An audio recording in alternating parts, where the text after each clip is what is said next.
آج کی ویڈیو میں آپ دیکھ سکیں گے کہ کون سے صحابی تھے وہ اور وہ کون سا کام کرتے تھے کہ ان کے جنازے پر حضرت جبرائیل علیہ السلام 70,000 فرشتوں کی جماعت لے کر حاضر ہوئے اور آقا صلی اللہ علیہ وسلم نے ان کا نماز جنازہ پڑھایا۔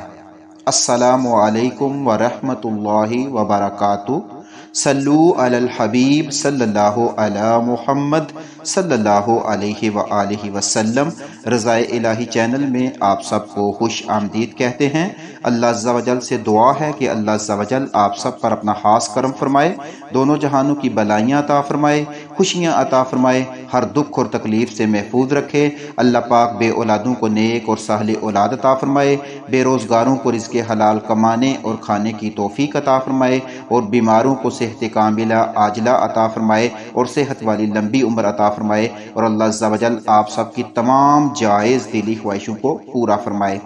جیسا کہ آپ نے ویڈیو کے سٹارٹنگ میں دیکھا کہ آج ہم بات کریں گے کہ صحابی رضی اللہ تعالی عنہ وہ کون سا کام کرتے تھے کہ ان کے جنازے پر 70,000 فرشتے حضرت جبرائیل علیہ السلام لے کر حاضر ہوئے۔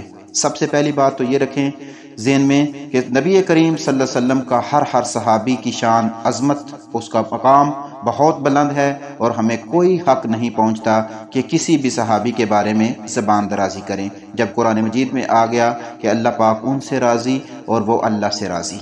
تو اس لیے کسی بھی صحابی کے بارے میں بات کرنے سے پہلے 1000 دفعہ سوچیں کہ وہ صحابہ کرام ہیں جنہوں نے آقا صلی اللہ علیہ وسلم کو اپنی مبارک آنکھوں سے دیکھا۔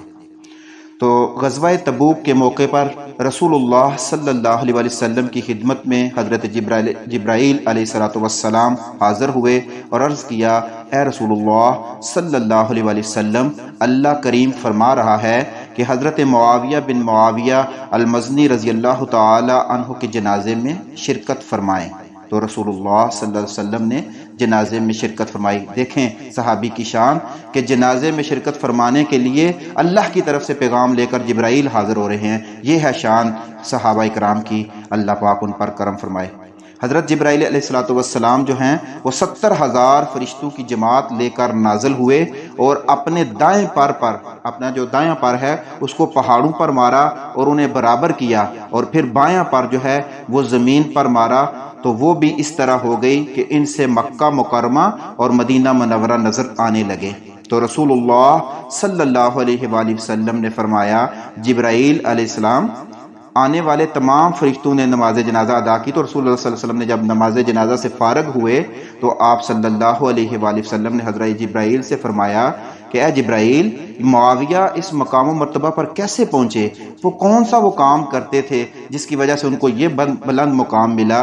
تو حضرت جبرائیل علیہ السلام نے فرمایا، یا رسول اللہ صلی اللہ علیہ وسلم، یہ آدمی یعنی کہ حضرت معاویہ رضی اللہ تعالی عنہ چلتے پھرتے، کھڑے ہوتے، سوار ہوتے، ہر حالت میں محبت الہی سے سورۃ الاخلاص پڑھا کرتے تھے۔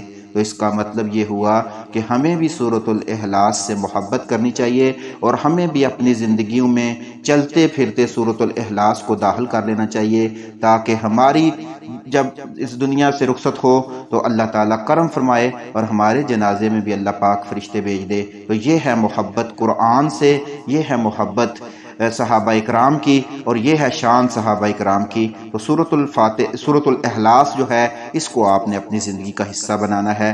قل هو اللہ احد اللہ الصمد لم یلد ولم یولد ولم یکن لہ کفوا احد۔ قل هو اللہ احد اللہ الصمد لم یلد ولم یولد ولم یکن لہ کفوا احد۔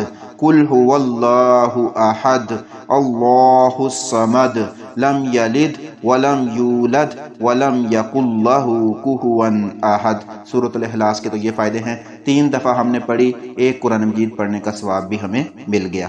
تو اس لیے بعض دفعہ ہم وظائف کرتے ہیں، ہم کچھ تلاوت کرتے ہیں لیکن اس میں لفظی غلطیوں کی وجہ سے ہمیں وہ فائدہ حاصل نہیں ہو پاتا جو ہمیں حاصل ہونا چاہیے۔ تو اس لیے کوشش کریں جب بھی وظیفہ کریں، جب بھی کوئی عمل کریں تو اس کے الفاظ صحیح طریقے سے ادا کریں۔ اللہ پاک سے دعا ہے کہ اللہ پاک ہمیں صحیح معنوں میں قرآن و سنت پر عمل کرنے کی توفیق عطا فرمائے اور سورۃ الاخلاص کی برکت سے ہمیں دنیا اور آخرت میں کامیابی عطا فرمائے۔ السلام علیکم ورحمۃ اللہ وبرکاتہ۔